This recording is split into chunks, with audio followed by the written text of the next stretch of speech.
Hey everybody, it's Jason Blaha here, and I made a video last night about microsheet and the whole overtraining thing and how a lot of these views you see from some of these guys are nonsense about overtraining. They're not supported by the sports literature. They're not supported by the coaches who coach the best athletes in the world. These people all understand what overtraining is and how to watch for it, how to avoid it. And you see all these people online who completely misunderstand the whole topic. And one of the things that I had someone come in and say was there's no such thing as overtraining. There's only undereating and undersleeping, which is something you hear out there in the community sometimes. So let me put on my +5 hat of weaponsmithing, work on scaling up my crafting a little bit, and let's talk about this. And this is kind of an absurd statement. It really is, and I'm not saying that sleeping and eating don't help with recovery. They absolutely do, but when you really look at that in the context, and we start talking about things like maximum recoverable volume, maximum recoverable fatigue, or we talk about dual factor recovery models, you have to understand there are limits to this philosophy. It is absolutely possible to out-train your capacity to eat. And what people need to also understand, yes, people who overeat, particularly people who are consuming higher amounts of carbs, people who are eating enough to gain weight, absolutely recover much faster than people who are undereating. In fact, this is why I laugh when there are people who are like, I use really high volume training to cut. You guys notice that? But then you'll see the experts will tell guys, you really need to watch that. You need to be very careful of your fatigue when you're cutting. In fact, you're probably better burning extra calories doing less cardio. Now, from a perspective of body composition only, if someone wanted to get pretty ripped and they were using hefty amounts of drugs, this would probably work very well. Why? Because the drugs enhance recovery just as much, if not more, than food does. And if they go on large amounts, yeah, they can get away with this. And because all the training they're doing is stimulating muscle growth, it can provide an additional recomposition effect while the things that they're on partition the nutrients. All right, all the stuff they're on will partition nutrients better. It will help them burn fat and gain muscle to some extent, no matter what's going on. Again, now you can obviously out-eat the fat-burning effects of these substances because they're very mild. But you'll still gain less fat when you overeat. That's kind of the point of that. But people can do that, but that's usually what you see. When you see guys who come in and they train, they lift weights for 2 hours a day, 5-6 days a week while cutting, that's usually an indication, and they're not getting hurt, they're not getting injured. That's usually an indication of pretty hefty anabolic supplementation, all right? Because food helps with recovery, and when you start cutting food back, your maximum recoverable fatigue that you can handle is going to start going down. And people who overeat can train a lot harder. That's one reason you see so many strength athletes and other people getting bigger and gaining fat a bit and not caring about it, because that is true. But here's the point. Yes, we know food, particularly additional carbohydrates, boost things like intramuscular IGF-1. That speeds up recovery in the same pathway that anabolics do. And people need to understand that. That is the exact same pathway by which anabolics, like testosterone and things like that, that's the same pathway through which they grow muscle. Is the same pathway that carbohydrate overfeeding does. All right? But the problem is that how much food are you going to eat? How fat are you willing to get? Because in order to really benefit from additional food intake to the point to where you're recovering much, much faster, you're going to have to eat enough food to be gaining body fat. Well, people say, well, I'll just train harder and harder and just add more food, because this is kind of what the concept is saying. There is no overtraining, only undereating and undersleeping. Well, again, think about that for a moment. Think about that. How much food are you going to eat? You're going to eat 1,000 calorie surplus every day? Like if you're burning through 3,500 calories, are you going to eat 4,500 calories a day? Well, if you do that, you know you're going to gain at least a pound of fat every single week. All right, you're going to gain at least 1 pound of body fat every week. What are you going to do? Go to 5,000 calories, 5,500? You're going to gain 2 pounds, 2.5 pounds of fat a week just so that you can train harder and not overtrain?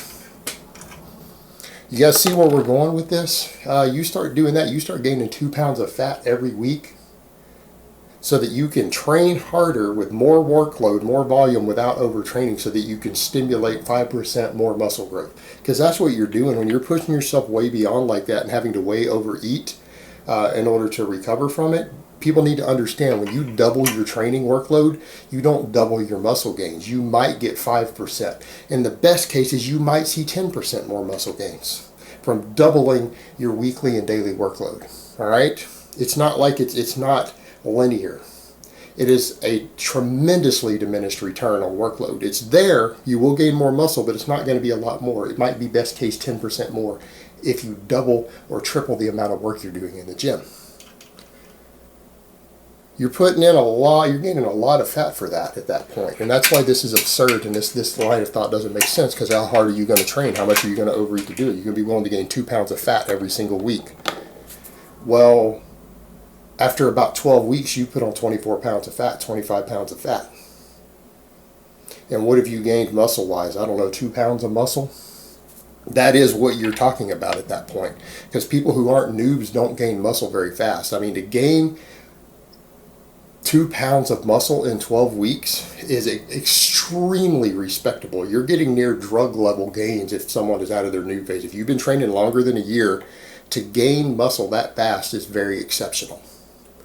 So you're talking about someone putting on like 27 pounds and 2 pounds of it being muscle, but they had to eat enough to handle their training workload. So the problem you get to is that you're going to become enormously fat very, very, very quickly. You are going to get fat. That's not good for your health. It's not good for your fitness. And you guys who are pursuing physique goals saying that, you know, you guys hear these people tell you that. These people on the internet who are using tons of gear, they're telling you there's no such thing as overtraining, only undereating. Only undereating and undersleeping. But then you try to do that, and you try to weigh out your training workload, kind of what they're suggesting you should do, and what ends up happening. You get really fat, but these guys don't get really fat because they're using a bunch of trend and growth hormone to help them recover. That's stopping them from gaining body fat. And if they eat a fairly clean diet, which means low in fat usually, they're not going to gain much body fat, because those drugs completely inhibit de novo lipogenesis, which is storing carbs as body fat. So they can way overeat. They gain almost no body fat. They gain a little bit. They get away with that, but then they come and tell their audience, well, you know, you can do this. And then you guys do exactly that. And then you try to weigh out eat because you do start to see signs of overtraining. What happens? You get fat. How about the undersleeping part? Well, yeah, sleep is important. I would say if you're not sleeping at least 8 hours a night, you are absolutely inhibiting your ability to train hard. It will catch up with you eventually. I think that should be your baseline minimum, getting a solid 8 hours of sleep every night. And people who are running really intense, high workload programs, slipping in a 30-minute power nap in there is great. In fact, if you can find a way to squeeze in a 20 or 30-minute power nap after you lift, that can work wonders for recovery. But again, a certain threshold, how much are you going to sleep? How much are you going to eat? People have jobs. People have lives. Now, I mean, if you've got a sugar daddy, okay, I understand that. You don't have to work. Or you're in prison, because a lot of these guys come out with this stuff talking about the penitentiary, these guys who talk about overtraining. They talk about being in prison. Well, yeah, if you're in prison and you have access to a lot of calories of food, right, you don't have to work at all. You don't have to do anything. If you don't have any sort of job in the prison, and all you have to do is lift weights, sleep, and lay around, you have no other stressors to deal with, no job, no financial concerns. You know what? That brings your whole stress level down. You're using less energy for anything. Sure, you can come in and train an extra hour or two every day because you have nothing else to worry about. You don't have school to worry about. You don't have bills to worry about. You don't have to work a 40, 50-hour week job. Of course you can get away with more training. But how many people out there does this apply to? Yeah, you could sleep 12 hours a day probably. I don't know what the schedule's like in prisons, but I assume you could slip in enough naps. You could sleep 12 hours a day. You could eat as much honey buns or whatever Cali Muscle talks about as you want. Or you can do that.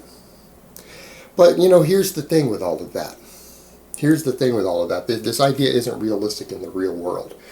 Because at the end of the day, no matter how much drugs you take, no matter how much sleep you get, no matter how much food you eat, a lot of that has to do with maybe nervous system fatigue, maybe muscle fatigue. What about connective tissue? It's the reason a lot of these guys who train with all these workloads are always ripping stuff and tearing stuff, because your connective tissue has limits also. And a lot of the drugs don't repair connective tissue as fast as they do muscle tissue. Food, all the food in the world isn't going to speed up connective tissue recovery, not to the extent it does muscle tissue. The only thing that lets connective tissue heal is rest. All right?